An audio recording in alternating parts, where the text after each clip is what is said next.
My name is Alys Fowler, and I am a gardener by training. That happened a very long time ago at the Royal Botanic Gardens, Kew, and at the New York Botanic Gardens and at Wisley. And then, since being a gardener, I've been many different things, always about plants, but I'm prepared to explore the world of plants in every which way. And most of my life I've been a journalist, so I write for The Guardian, and I used to have a column, the Saturday column in the magazine. So if you look a tiny bit familiar, it's because you've flipped past my face while having coffee on a Saturday morning. Now, I have spent the last year immersing myself in the land of bogs. So I decided I would write a book all about bogs, because I really, really love bogs. One of the reasons why I love them is because of my training as a horticulturalist. Peatlands, or peat compost, is something that horticulture has used for the last 50 years, and I guarantee if most of you were to go to a garden centre now, and unless you were very careful and checked every single bag, if you bought a bag of compost, it would have some peat in it.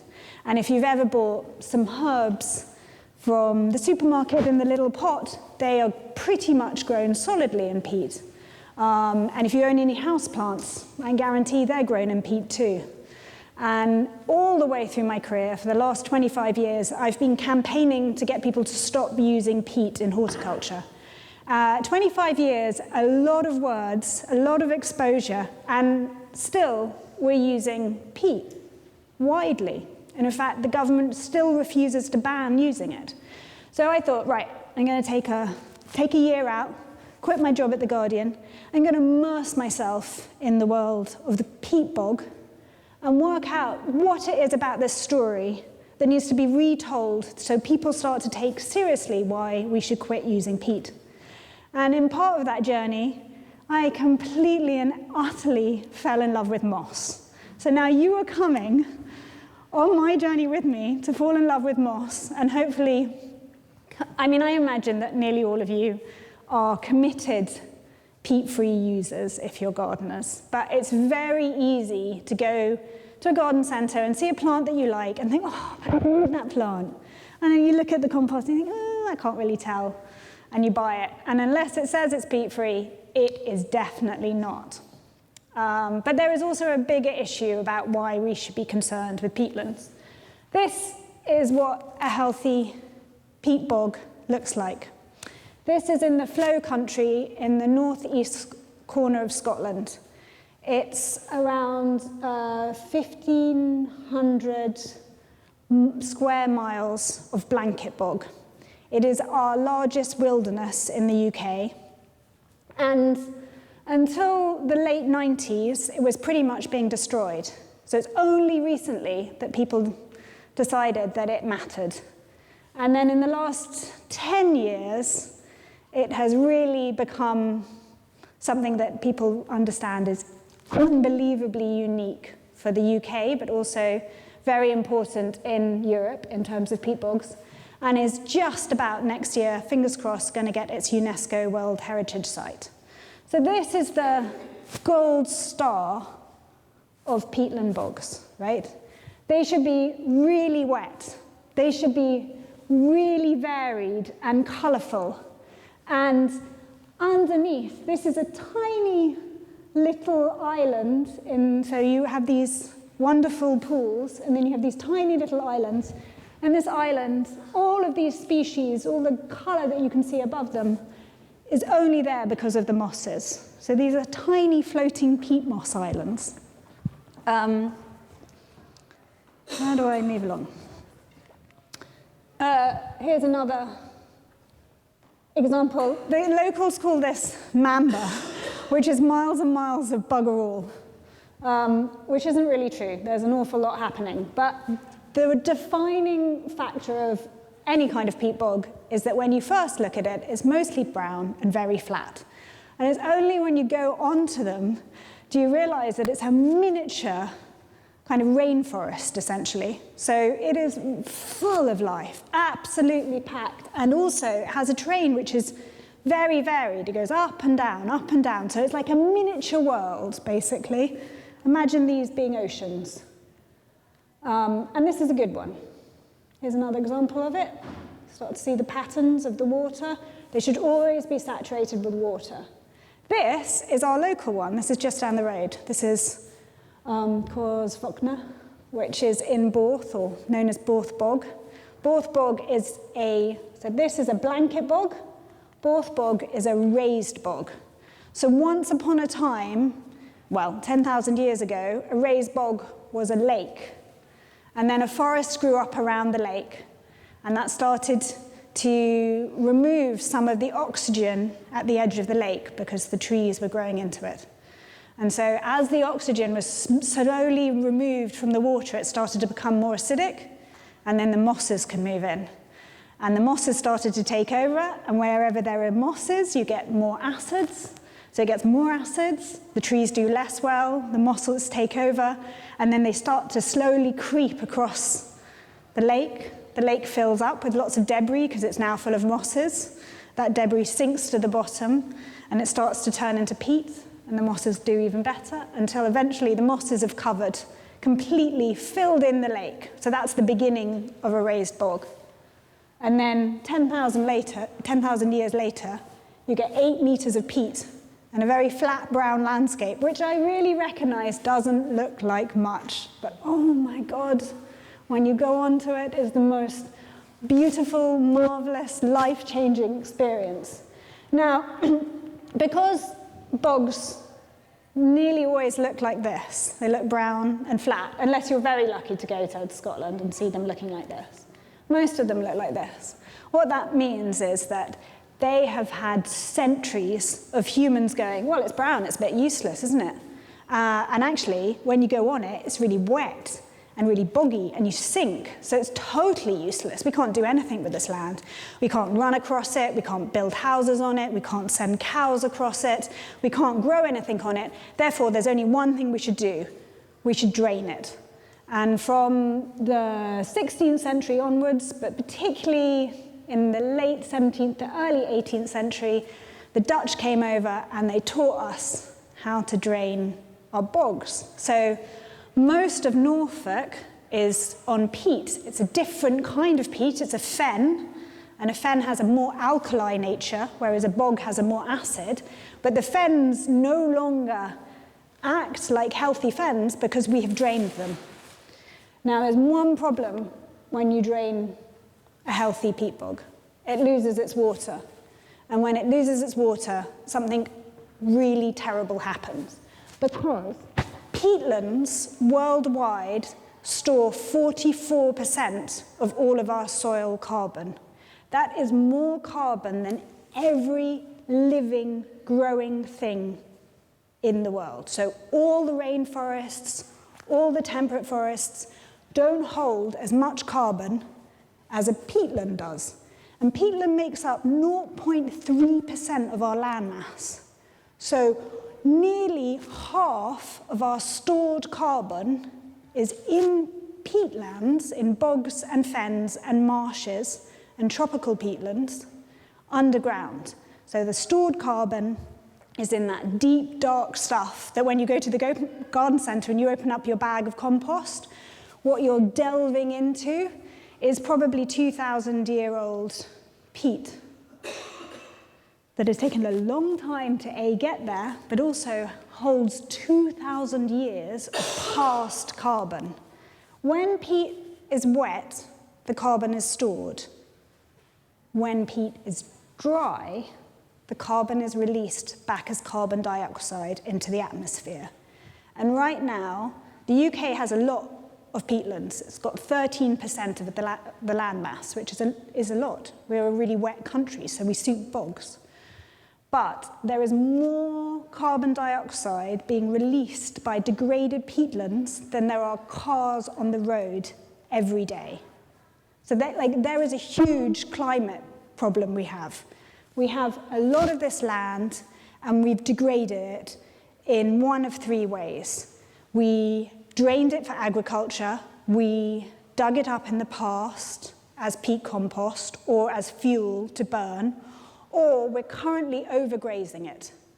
And when you put lowland sheep on upland bogs, they aren't the right kind of sheep, and also the way that we farm sheep means that we now don't move them enough, and they compact, and they eat away. The only thing that they really want to eat on there is heather, and they only want to eat the very top of the heather, but nobody wants to put sheep on wet, boggy ground for obvious things. Sheep aren't the most nimble things in wet, boggy ground, and they're made of wool, so if they fall in a bog,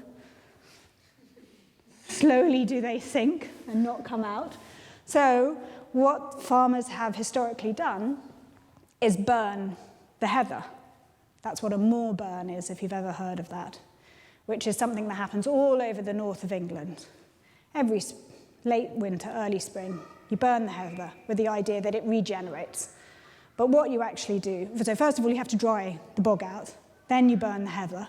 You burn off the heather. It doesn't do very well. You only get a tiny bit of regeneration, so you don't get a great crop off it. But more often than not, when you burn the heather, because you have dried out the peat, you burn the peat. And a moor burn that's gone out of control, so it's got into the peat, usually burns for 1.5 years underground before it burns out. So on the top, it looks like you can't even feel. And you dig down into the peat, and it's like a wood-burning stove at the end of the night. There it is, slowly burning away. So we have this huge problem, which is we have this fantastic resource.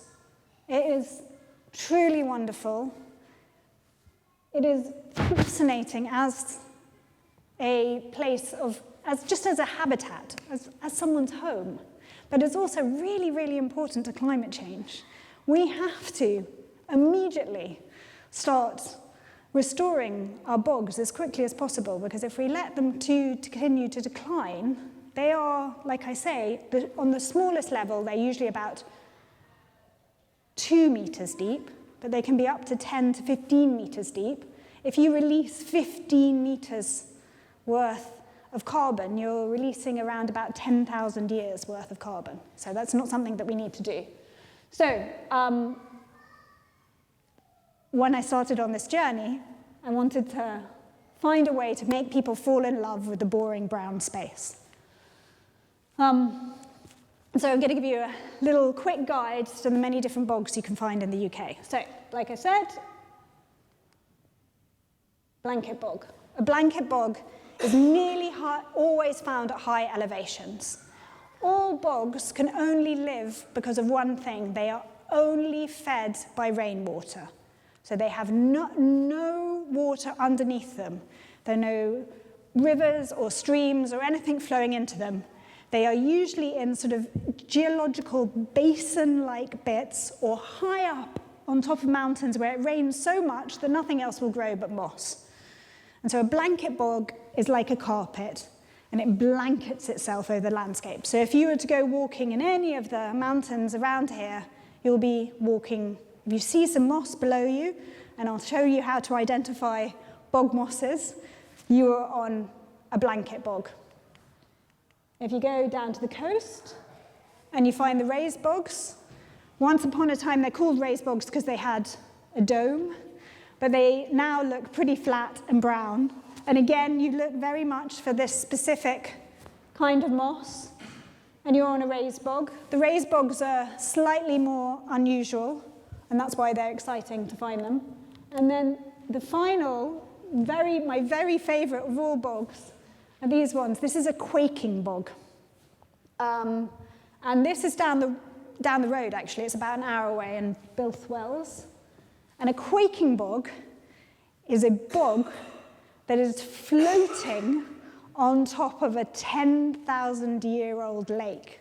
So if you were to go into the middle of this and dig a hole about 1 meter, maybe 2 meters down, you would find the lake still pristine there. And there's a quaking bog in Cheshire, which is a much deeper one than this one, And all quaking bogs have something that's called the moor eye. So the moss always leaves a little exposed bit, nearly always in the middle, but not always, of the bog, where you can still see the water below.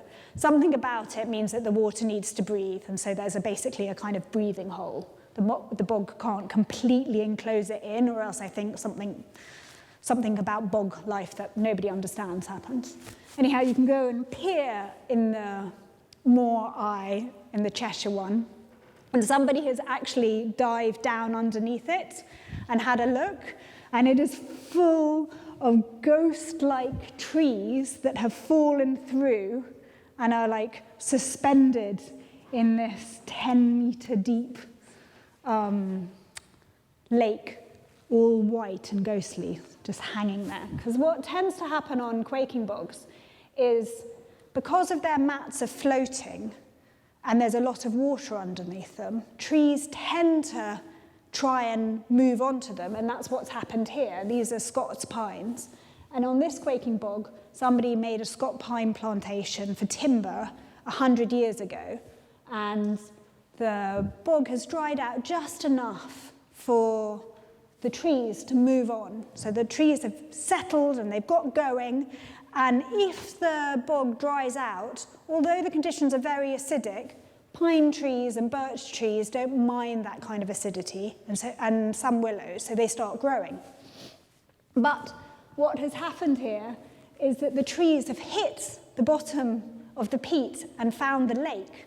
So their feet are now in water, and so they're stunted.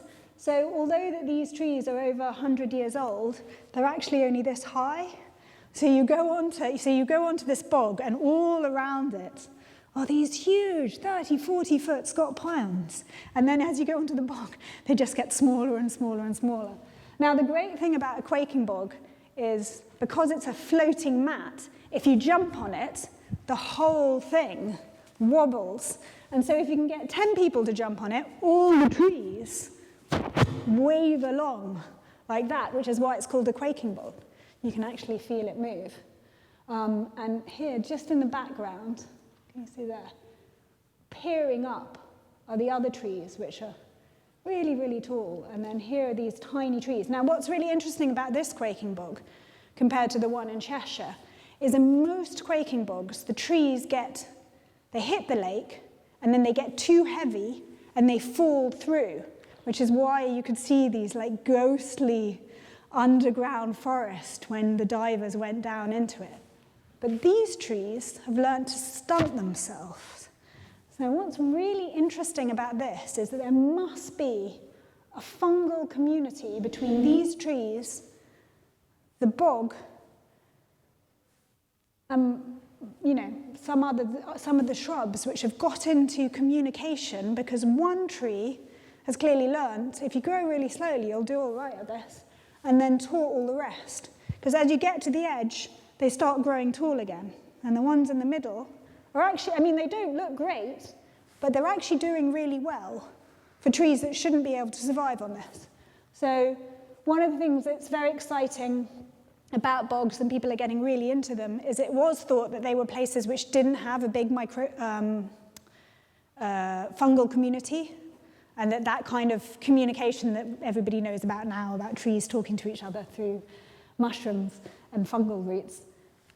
Actually, it's just the bog has a whole new world, a very, very different kind of fungi that's there. But there's definitely, without doubt, a complete communication system happening on the bog. It's just wildly different from any one that anybody's seen on a forest. So that's the new exciting bit. Now, you can also have bogs in forests. So it is possible to have peatland forests. Most forests around here, so if you walk back down through here, you'll see tons of moss. None of it is sphagnum moss, so none of it is peat building. The moss family is huge. There are at least, I think, 600 different big subgroups. So it's a huge family all over the world. But the mosses you see in most woods are just good, brilliant mosses. They need to be there. They're very much part of the ecosystem, but they're not making peat. Only one family can make peat, and that's sphagnum moss. And in certain kind of wet woodlands, you can get some mosses growing here. This is in the Havard estate. It was very exciting to find it. Now, you also will get peat forming in completely wet woodlands. So particularly if you are around here, but you find them all over the country. And I tell you a really good one for all you Birmingham folk is Moseley Bog. If the wood has some amount of permanent standing water, then the leaf litter will fall and it will start to decompose, but it won't completely decompose, and so it's building peat. So that's why Moseley Bog is called a bog, because that wood is actually very slowly building peat. But the best, quickest peat is actually done by mosses. So those are the three main, sorry, I'm always going too quickly through these things. Those are the three main types of bogs. And like I said, they are all defined by having one thing, which is their main species is sphagnum moss. And this is a bit of sphagnum moss, which I just stole from Moseley Bog. And I'm going to pass it around so that you can have a look, because the thing that makes sphagnum moss identifiable from all other mosses is that it has a capitulum. So it has this rosette-forming head. If you see the rosette, it's a sphagnum moss. And actually, when you look at this, bear it in mind, and then as you walk around and look at the mosses, you'll see that they're all either mat-forming, or sometimes they are kind of stand upright, but they don't have this very distinct capitulum. So I'm going to pass it around. Try not to break it on the way around. Hold it by its head. It is still alive. It has a jungle living inside it, so we want to take it back to the bog if possible. So all bogs are dominated by these wonderful mosses, and here they are. This is the moss here. Good, healthy bogs also have this, which is bog cotton. It's a kind of rush or a grass. After moss, bog cotton is the next species that builds the most amount of peat. And then, if they're also really healthy, they will have some heather, but they won't have that much heather. So if you were to go to the north of England now and walk up onto the moors, it would be completely dominated by heather. You know, and it does look fantastic when it's in flower, nobody can deny that. But a peatland that is dominated by heather is a peatland that is drying out and therefore releasing huge amounts of carbon dioxide into the atmosphere. So you want to see some amount of heather on your bog, and the best kind of heather is this one, Erica tetralix, which is this very thin grey one, because it's the one that can withstand the most amount of acid. Sorry, I'm looking for a... Oh, can't. Sorry, I thought I had a better picture. But essentially, maybe if we go this way, when you look on a healthy bog, see there. See how there is heather dotted all the way across it in these mounds, but it's not continuous heather. That is a really, really healthy bog. It's healthy because it's wet. You can actively, very quickly see that there's sphagnum moss on it, but also the heather is dotted about, and that's one of the indicators. So if you think, am I on peat? The first thing you do is jump. If it wobbles slightly, you are on peat. Peat is always a spongy, wobbly experience, even when it's dried out. But when you're wet, if you jump on it, you probably sink a bit. And if you keep jumping, you'll keep sinking, so I don't suggest you do it. And then you look for this smattering of heather, and then very quickly you want to get down, maybe not on your hands and knees, because you'll get really wet knees, and try and find the sphagnum moss. And what you want to try and do is see as many different sphagnum mosses as possible. So, because not all of them are equal. So this is a really good example of a really healthy bog. So we have a little bit of deer grass, but not much here. We also have bog cotton, just not in flower. We have really good, very healthy looking heather. And then we have these big mounds of the mosses which are building the peat. And you have, like, you remember how I said that the terrain is actually very hilly when you get onto it. It goes up and down like this, endlessly. And you have some sphagnum moss, which live in hollows and live in pools. And the one that's being handed around, wherever it's got to, is a pool one. So it lives constantly in wet water, suspended in the water. And then you have hummock species like this. They have much, much smaller capitulum. They are tiny, and when you touch them, they're often warm.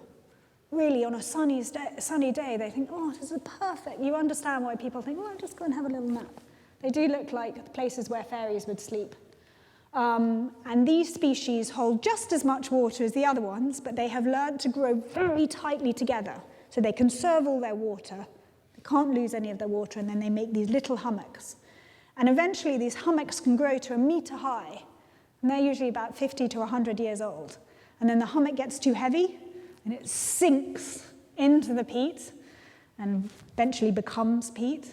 And then that bit becomes a hollow, and the hollow species take over, and the hollow species get very thick, and then the hummock species think, oh, I can come along and live in there. So it's endlessly this landscape that's sort of doing this over and over and over and again as a hummock becomes a hollow. Yeah, so that's what makes them delicious. Too much of this is also, this is a lichen. It's called cladonia. And too much of this is a sign that the bog is drying out. So again, you want to see patches of this white. It's a good thing to have it on it. But if the bog has become all white, it means it's drying out. And every time it's drying out, it's losing carbon. Because when it dries, it starts to break down. So I'm going to go into that in a bit more. Finally, and this is one of the joys about being in this area, particularly if you can be here around May, June, is you have this, which is the bog asphodel. Now, this is a wonderful plant that you get often in quite huge drifts over a good, healthy bog. And it's called the bone breaker. Now, because a bog is so acid, whenever you have an acid environment, the calcium, if there is any in the ground, of which there often isn't much because it's very acid, gets locked up with the acid and so isn't available. And it's called a bone breaker because traditionally people did always graze animals on bogs. It was a very important spring bite. So it was one of the first places that you would take your cows and goats and less so sheep in the spring to go and get a good feed before the fields had got green enough. So you would take them over for a couple of weeks, maybe a month. But it was thought that if they ate too much of this, they would become weak, and this plant would break their bones. That's why its name is, in Latin, bone breaker.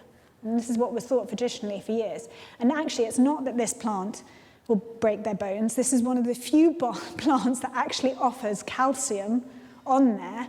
But if you keep your herd on the bog for too long, because the environment is so lacking in calcium, they will become weak.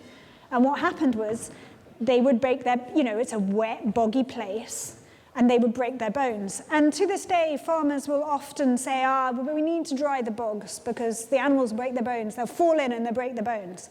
Even though this notion is, it's not to do with this plant, and it's not necessarily to do with the bogs being bone breakers. That makes sense? Okay, then, sorry. The next thing that's really exciting about it, but my picture didn't seem to work for some reason, is that they're full of bog bodies. And I did have a really good picture of a bog body, but now you don't get to see it.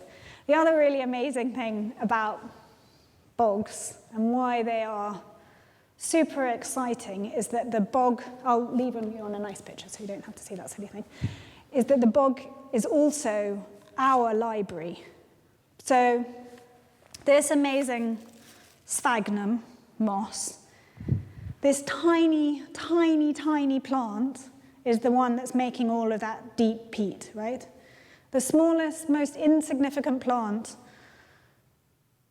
In fact, when Linnaeus started in the 16th and 17th century, classifying plants. He called this the lowest of plants because it was thought to be so, evolutionary, very early, very basic. And yet, actually, what this plant has done is have its entire life along with us. So the sphagnum moss evolved in the Holocene, and the Holocene is the period we have just come out of because we're now in the Anthropocene, but the Holocene is our species' lifetime. We evolved out of the Holocene, and the sphagnum moss is about as old as the human species. And the minute that we started being successful as a species, which is roughly around the Neolithic period when we started to be serious farmers, sphagnum moss evolves and appears and starts to do really well across the world. So we have a very much inherently tied in relationship with this tiny plant because we have always produced a lot of carbon. And this plant has been the thing that has been sucking it up after us. So what happens with the sphagnum moss is, I always make slides, I'm very dyslexic, and I make slides which make so much sense when I put them down, and then when I talk, they're never in the right order of the, they do the magic trick. So the sphagnum moss is amazing because it is more dead than it is ever alive. So if we look at, look, I can give you a bit more so you can chuck it around still. If you look at the sphagnum moss, you'll see it's a very pale, oh, you've already got some. You can actually pull it apart and pass it around. I'm not going to take it back to the book. I was lying.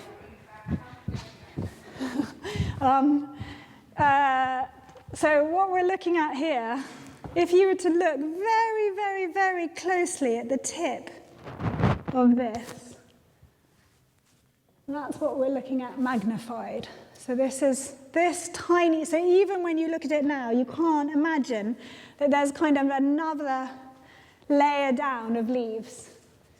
And what we can see here is that it's got loads and loads and loads of what look like air bubbles in it. And if we move along, we can see that there are big bubbles in it. So what's happening in the sphagnum moss, that only 1 in 20 cells is actually alive. So along here, if I move up to the next slide, you'll get an even better example of it. Here is a tiny bit of chlorophyll. That is the energy house of the plant, right? Chlorophyll takes in sunlight, turns it into carbohydrates, allows the plant to grow. And then every other cell is dead. So this plant grows a tiny bit, produces a lot of dead cells, grows a tiny bit more, makes a lot of cells, kills them off, grows a tiny bit more, makes a lot of cells, grows them off. Now these cells here are called hyaline cells. It's a completely specialist cell that you only find in this kind of moss. And their role is to act as a big balloon. They are full of tiny little holes that allow things to pass in and out. Can you sort of see that there's something in there? In these hyaline cells is a whole zoo. There's a whole world of amoeba and diatoms. So in here is an ocean of life living in between the cells.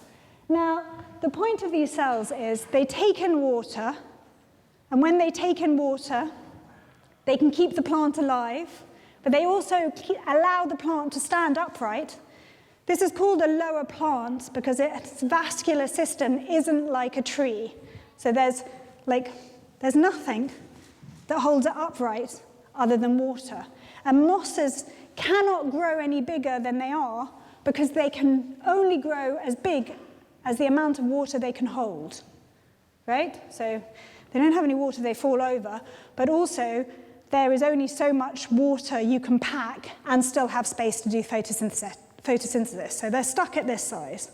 And The hyaline cells take in water, hold the plant up, keep it alive, but if the water for some reason disappears, the hyaline cells exchange the water for air and shrivel down, and then can stay in a resting state where they keep just enough water around the photosynthetic cells so they don't completely dry out, which is why you can have a piece of moss in a drawer, never seeing any sunlight, in a little, it's got to be locked in some environment, but it's dried out for 2, 5, 10 years, take it out, give it water, back it goes to life. In fact, they endlessly send it to space in its drying state, and bring it back and refill it with water and go, wow, look, it can go to space and back again and still be alive. Which is much like the tardigrades, the water bears, or the water piglets that live in them that have a resting state called a tun state. In fact, the entire ocean of animals, the rotifers, amoebas, all the things that live in there, all have a resting state. So everything in this world has evolved to have a dry state, but if the water comes back. Now, the only growing tip is the capitulum, which is why it's not good to walk across bogs. It's not good to walk across bogs because if they're degraded, you will fall into water up to here and possibly drown. It's not good to walk across bogs if they're really healthy because the only thing about the bog that's keeping it alive is the top centimetre of the moss. And if you endlessly stamp on moss over and over and over again, you damage it. So that's why they always build boardwalks when they turn them into national parks. It's like they don't want you to fall in the water, but they also don't want you to kill off. It takes, on average, a single footstep in a bog takes 25 years to spring back. So you start to see that they are precious habitats. Anyhow, so 1 in 20 of these cells is alive, which means these plants grow very slowly. If you want to think of it in a different way, a healthy bog can grow 1 millimetre of peat a year. That's a very, very healthy bog. A restored bog doesn't lose its peat, and a degraded bog will release and lose 10 to 50 centimetres of peat a year. So when you think that 1 millimetre of peat is 1 year, and if you think about the peat moss that you have to use to burn or in your compost, you have to dig down at least 1 metre, maybe 2 metres to find the good stuff. Well, if you do the maths of that, you're digging up 2,000-year-old peat. So that's a lot of stored carbon, but it also takes a long time to get back to there. So 1 in 20 cells is live. And what is happening is that the peat grows always in this upward position, holding onto water. And whoever's got the really long piece, if they hold it up, what they can see is by the time you get to the bottom, it's going brown. Around about here, there's not enough light for photosynthesis to occur anymore. So this bit is now thoroughly dead, and it's brown because it's still producing acids. And if I could have pulled the whole thing out of the bog, around about down here, it would just be the stem left. All the rest of it would have fallen off. And what happens in a bog is that peat very, very slowly grows up and very, very, very slowly dies back. Now this stuff is dying back, but it's not yet peat. What happens is as the plant continues to grow, the dead stuff basically gets squished right the way down, so it's kind of compacted. And by the time it starts to compact by the weight of all the water and the growth on top of it, it is now in an environment which is completely devoid of any oxygen. And so it stops being able to rot. And what peat is zombie soil. So peat is soil that is in suspended animation. Because it's locked in this wet world and it can't rot back anymore, but it's slowly but surely being compressed, which is by the time you dig down into peat 2 or 3 meters down, it's like chocolate cake, it's like fudge, so compressed, but still so wet. It really does cut just like a really amazing piece of chocolate cake. Amazing slices out of it. And at this point, this is now why it's storing so much carbon. It's because it's not completely rotted down. But when it loses its water because it's drained or degraded, it's a zombie. The minute you give it something to animate it, it starts rotting again. And that's what's happening. That's why it's releasing all that carbon dioxide. The minute it's not wet, it's now going into its next stage, which would be to rot fully down. So it's organic matter that is semi-rotted. If you want to think of it in some ways, it's a bit like your compost heap. Once it starts getting black, it's not soil, it's still compost. It's got 500, 1,000 years to go to being soil. Soil is the very, very end point of the whole rotting process. And the peat bog is thousands of years of semi-rotted compost kept in its pristine habitat because it's wet. Once it dries out, it turns back into very dry organic matter, and it either washes away or it literally gets blown away. A huge amount of degraded peat gets blown away by wind or by sheep running across it, and it erodes off.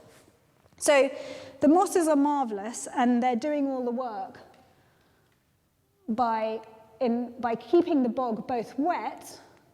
Let me just go back 2 seconds. But also they're doing something extraordinary, which is they are keeping the bog acidic. Now, people always thought bogs were traditionally acidic because they were formed on slightly acid soils, and loads of this organic matter would build up in water, and they thought, oh, well, that will just make a kind of acid soup. That's why bogs are acidic. They would be slightly acidic, but if you were on a bog, the edge of the bog is about the same acid as your saliva, which is really very not acid at all. It's almost on the edge of being just very mildly acid.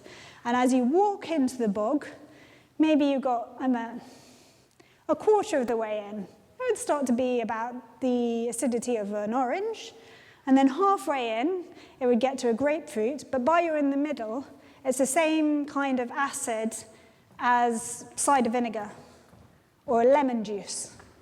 So that's 3 to 4, pH of 3 or 4. That is distinctly acid. And the reason why it's so acid is because the sphagnum moss is keeping its environment acid. And this is one of the things I think I really learned about them. I realized that the sphagnum moss are endlessly teaching us that good old 80s environmental slogan, which is think global, act local. Because when you learn about the sphagnum moss, you think, oh, they're a bit, maybe they're slightly dictators. They are making this environment so acidic, nothing else will grow in it. In a healthy bog, trees can't grow because it's too acidic for them to grow.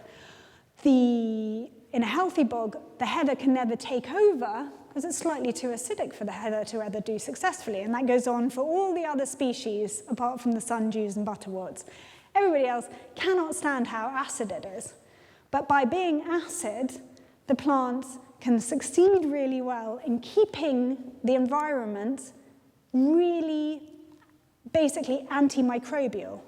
So one of the astonishing things about them is they stop things from rotting. So if peat is kind of rotting material that is suspended in kind of animation because it's not allowed to rot down, it's kept even more suspended in that animation because the moss is pickling itself. So as it grows, it's basically fermenting. It's just like a pickle jar, and everything that falls into it can't completely break down, which is why you find the bog bodies, which I did have a great picture of, but then I lost it. The bog bodies are nearly all Neolithic people who were sacrificed and buried in what was thought to be years when the harvests and the food was not doing very well. And what they would do in their communities is that they would choose someone who would be given a year of good living, and at the end of the year, they would be given some form of hallucinogenics, and then, frankly, very brutally murdered and pinned into the bogs in those open pools that you saw at the beginning. And then everybody would go and look at them there, suspended, and you would be able to see them because the bog pools are really clear. And this body would go from being largely pale, because they were nearly all Northern Europeans, and over time it would turn red, because the bog water is always red, and that's because of the acids in the sphagnum mosses. And so the body would be completely preserved, and they knew that the body would be preserved. And you would go back and you would look at one of your fellow gang there and be reminded of the gods that you needed to pray to. Essentially, they were there as offerings, and people would have gone back and looked at them and gone, oh, look, there's what's-his-face lying there. They would also bury very close to them hoards of butter, which is why you get the bog butter term. It would have meant so much to these people. The butter is usually in these like wooden urns, about so big by this big. I mean, it represents a huge amount of milk product for these people. But they also would have buried this near the bodies as an offering to the gods. So they're there at the edge, and they were always at the edge of that tribe's realm, however far that they owned or lived. So they were also a slight warning to the other tribe. See what we did to him? They want to come over to our side because we might do that to you. And historically, one of the amazing things about the bog is that because of the sphagnum moss and their amazing antimicrobial properties and this ability to create their own acids, everybody knew that they were really good freezers. And they recently did an experiment where they took meat and they kept it in a modern freezer for 2 years, and they buried it in the bog, and the meat that came out of the bog was fresher than the meat that came out of the freezer. So a lot of communities use the bogs as fridges, which is why when people dig them up for fuel and for compost, they eventually at some point come across these bog bodies, but they also come across bog butter, suckling pigs, carrots, turnips, all completely preserved because the bog won't rot anything down, and they were just things people forgot, like buried, thought they'd come back to, never found them again. There were also like hoards of money. The Romans were really into burying huge amounts of money in them. They buried gold. I mean, the bogs are full of extraordinary things that people have always known that this is a place which is really good to hide stuff. And you can come back, as long as you remember where it is, you can come back and find it. Yeah, and I think there's an interesting thing about the fact that we are all we are all Neolithic farmers. That's what all of us are ancestors of Neolithic farmers. And nearly everywhere in the world, we were wet people. And we have become dry people. We endlessly want to try and dry things out. We get so upset, our house is moldy, we must dry ourselves out, we must drain this land, we must make our house on this place where it never gets wet. But we were all born of wet people. And one of the interesting things about our wet ancestors is until agriculture became dominant, and agriculture as we know it is sort of a form of, even in the very earliest, a form of colonization. Wet people were pastoralists. They were hunter-gatherers. They were foragers. And if you lived on a wet place, they were the last people who were in some ways colonized, because if you could run onto a wet place that nobody else could run onto, then you were quite safe. And they were rich places. There were beavers, there were otters, there were a huge amount of wetland birds that would fly over. There's a huge amount of medicine on these places, quite a lot of edible species. So the people who decided to live on the bogs, they were very much like independent people. The Romans hated them. In fact, most of the reason why we say bad things about the bogs all starts with Caesar and the Romans, who wrote endlessly about how the northern Germans were these terrible bog people. Because what they would do is when the Romans would come and try and conquer northern Germany, they would run into the bogs and stand on the only bits that they know wouldn't sink. And then they'd watch all these Roman soldiers march in their straight lines with all their huge, heavy material, just get stuck and then have to run out of the bog. And they'd just stand there going, come and get us. But anyway, that's a different, slightly got sidelined there, my exciting thoughts about the fact that we could all be independent wet people again. I feel like I've no idea about time. Let me just tell you a little bit more about why I think mosses are marvelous, and then I'll shut up. And if anybody wants to come and have a look, I only have one microscope, but the thing about them is that they do have this wonderful zoo living inside them. And if we take a bit of this moss and squidge it really hard, we can have a look down and you can see all the little insects and wonderful, weird, tiny wheeled animals and all the diatoms and everything else living between them, because there's a whole other universe in this tiny plant, which is super exciting.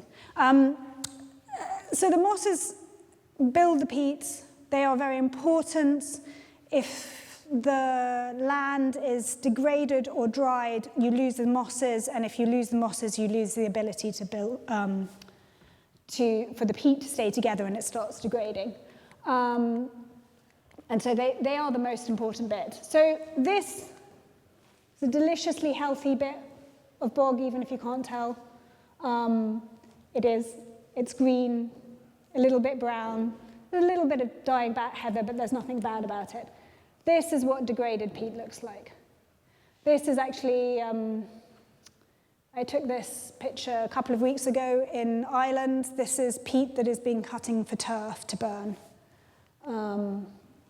This is the Wicklow Mountains. I mean, this makes it sound like I'm showing all the bad peat is in Ireland. I could take this picture pretty much anywhere in the Pennines.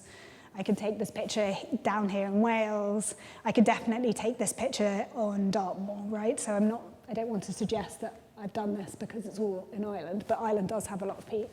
And this is degraded peat. You see, so you've got lots of heather. The heather is not healthy. It's been burnt. You can always tell if heather's been burnt because it has these tall, white, ghostly stems. And then the regeneration's only happening up here. You can see the landscape is very brown. Peat is brown and definitely has an autumn brown, but in the spring and the summer, it should have very much a kind of greenish-yellow flush. And this was taken in May, so it should be coming into its green-yellow flush, and it's not. But more importantly, you can see exposed peat. And wherever you are, if you find you're on peat and you see it's exposed, then you know you're on a degraded habitat, because it should never, ever be exposed. This is in the Brecon Beacons, where there is a particular problem with overgrazing and burning. And this is actually a restoration project to attempt to stop the peat from eroding. But as you can see, it's pretty brutal looking, because all of these, mountaintops are all covered in peat. And here you can see the restoration project, which is slightly working on this side and not at all working on this side. What this is huge coir mats that they put over the peat, which is bare, to stabilize it, to stop it blowing away. You can see these are trees down there, so you can see how high up we are. And they put down these coir mats, and then they try and seed the sphagnum moss into it. Here is more peat being cut in Ireland to burn. This is mechanical cut peat. So the problem with cutting peat to burn, and it's still done in Scotland, and it's still actually done in Manchester even. There's a few sites where they still cut it to burn, because people are very nostalgic about this notion of smelling a fire that's on peat. And then, of course, any whiskey you drink. Whiskey is made delicious by the flavour of peat, but the only way you can do that is to extract it. So whiskey, I'm afraid, is evil stuff. Although they are working very, very, very hard now, the whiskey companies, to try and use the most minimal amount of peat they possibly can. So we'll give them something to say for that. But the problem with peat is, A, it grows very slowly. So even though people try and claim that there is a sustainable use of it because it grows, it can't grow in any of our lifetimes. And you're always cutting up at least your great-grandparents' peat. But of course, if it was cut by hand, you can only really, it's hard work because you have to take the top living layer off to get down to that rich, fudgy stuff. And then you cut it, you dry it over the summer, and then you come back at the end of the summer, stack it up, take it, burn it. But there's only so much one person can cut in a day. The problem is when it becomes mechanicalized, which is what has happened here. And you can tell because you can see the sausages are very even. When it's hand cut, it's got a much more kind of artisan nature to it. And then, I mean, this is small scale. On big scale, it's done with combine harvesters. And actually, if you go on Google Maps now and have a look at Ireland, and go into Google Maps on Ireland, you'll see combine harvesters digging up peat. Ireland has agreed to stop digging up any more peat, so it's finally come to an end. But it's just playing through some contracts that have to come out. So I think it has to finish by 2025. And then Ireland isn't cutting any peat, and we're not cutting any peat, but Canada, Poland, Estonia, most of Russia, China, huge reserves, looking to become the biggest exporter of peat around the world. So like, I really cannot press upon you enough that like every time you buy that house plant or that potted basil from the supermarket, you are stealing someone else's habitat, but you are also digging up really precious peat from somewhere else in the world. It may not be from here, and so we all go, oh, we don't dig up peat anymore from compost. No, we just go and steal someone else's, which, you know, is not good behavior.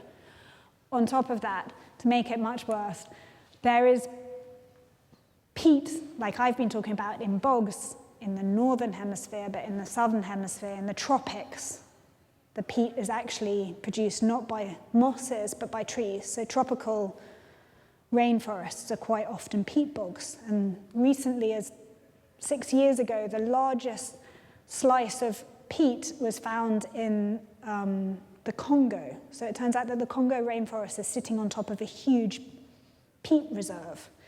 And nearly all of the peat that is most damaged and is burning currently in the world is in Indonesia. And it's burning because we cut it down to grow palm oil plantations. So nearly every single palm oil plantation, not only being bad because it's bad for the orangutans and bad for the loss of that rainforest, is particularly bad because we're growing that palm oil on peat, which is rapidly degrading. And the forest fires in Indonesia are some of the biggest release of carbon dioxide in the world right now. And every summer they have them. So this is what degraded peat looks like, but this also, oh, this is a video, it doesn't really matter.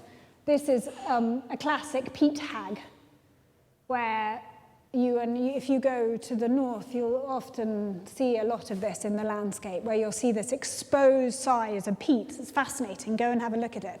You're looking at very old organic matter, and sometimes you can look into it, and because it's so good at preserving things, you can see the old roots of trees that might once have grown there. Bog oak is oak that has fallen into a bog, once grew there, fell over, got covered, and is preserved. And that's why they make that fantastically beautiful, very dark wooden jewelry out of it. It's an amazing thing because it's dense, and if it's been, when you take it out of the bog, if you keep it wet and slowly dry it out, it is this incredibly dark, beautiful, very dense wood that people love to work in. But these are all, I'm afraid, oh, it does. Did it do something? Did I make it play? Anyhow, doesn't really matter.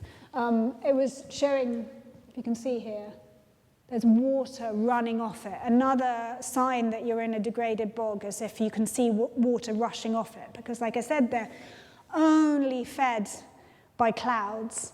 So all the water they have should come from the sky and should stay within them as a system. So if they have water pouring off them, it's because they have a peat pipe which is a damaged crack in the peat below, which is allowing the water to trickle out. Because the amazing thing about peat is it's like a kind of, I always think of it like a rum barber.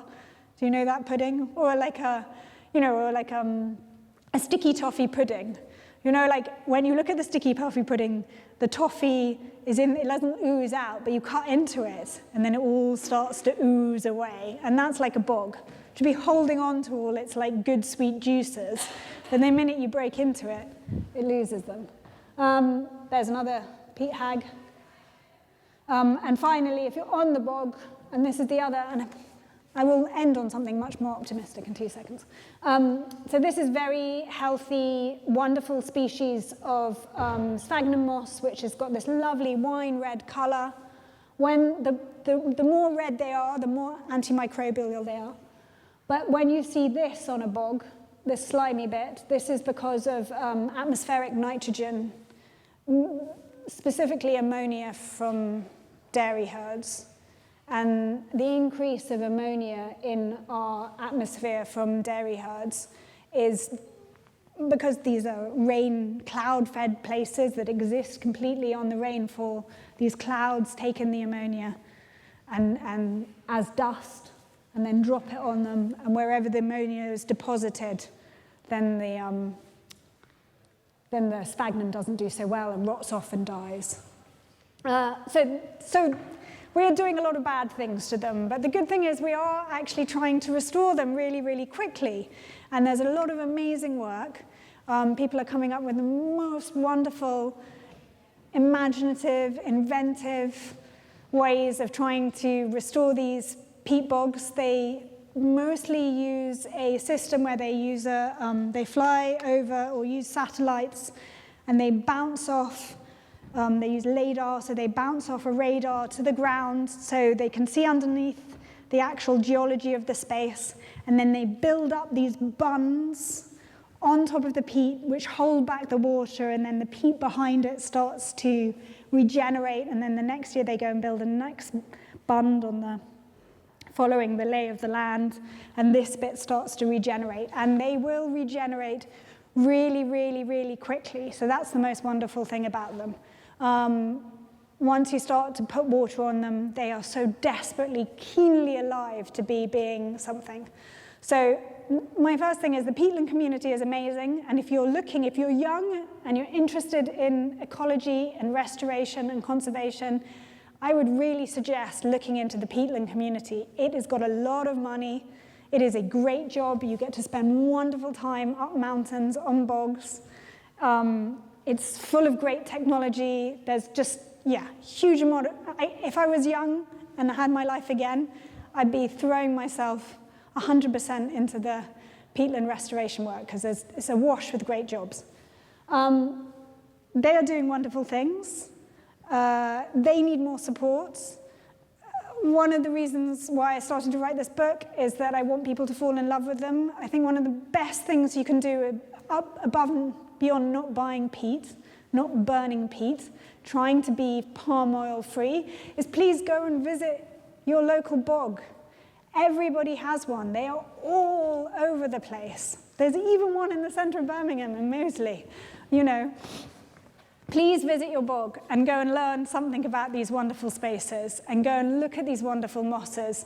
One of the things I find really interesting about them is that they are flat and brown, and you think, okay, I'm going onto this flat and brown bog, but if you can get into the middle of them, walk carefully, because like I say, you can drown.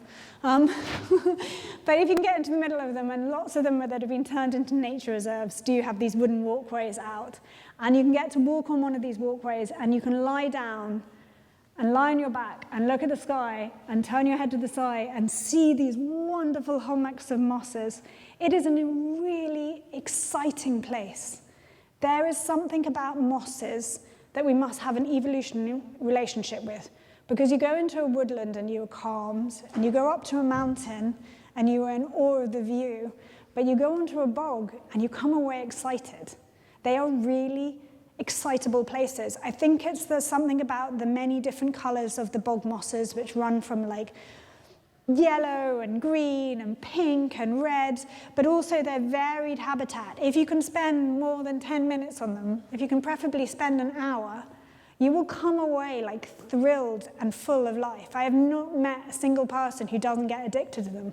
And there's a job in the peatland community which is called a peat prober, because what we need to do is go around and find out how deep our peat is so that we can calculate how much carbon is in there, but also we can start to work out whether we need to restore it. And so there's a job mainly being done by very healthy, fit young men, but I feel like it really could be a place for lots of women too.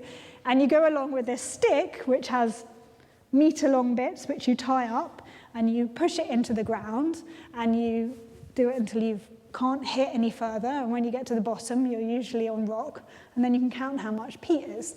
And there's this, a great job as a peat prober where you go around, mostly in forests, trying to work out how much peat is underneath it.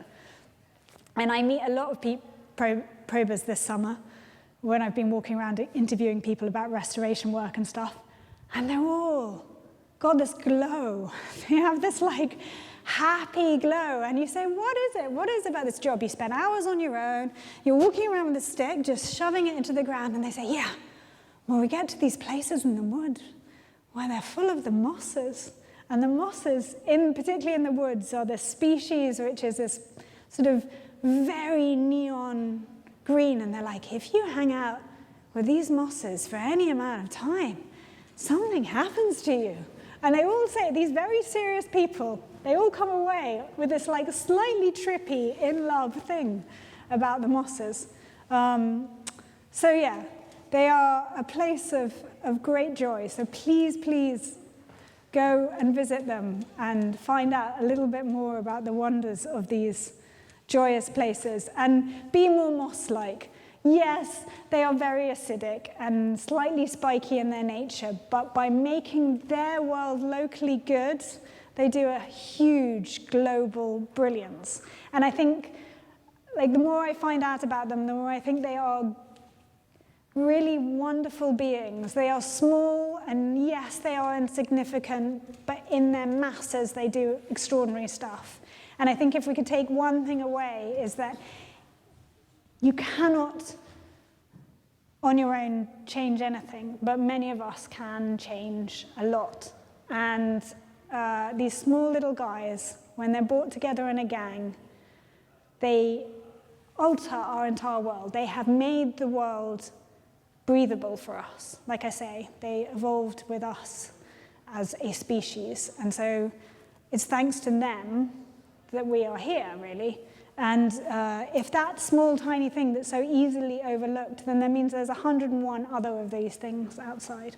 So, yeah, please take mosses seriously. And if you want to come and have a look, I wonder if we can change, I don't know if you can you, oh look, it's actually in focus right now. So, oh, there you go. If I can now, this is the, I wonder if it will work. But this is a very, very, very dried out bit of moss, which has been there for, it's just a tiny fragment, one of the leaflets, and at the moment it's in its resting state. I wonder if I can get it to, oh, maybe can you see it?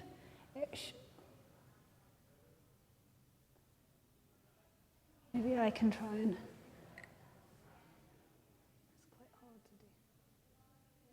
anyhow, you'll see, if you stay around for the next few seconds, it absolutely will start to swell up because then they can hold 20 times their own weight in water. But also, as it swells up, all sorts of other things, it's floating around, will start to come back to life and move around. So feel free to come and have a look if you want. But yeah, and thank you for listening to my slightly eccentric talk.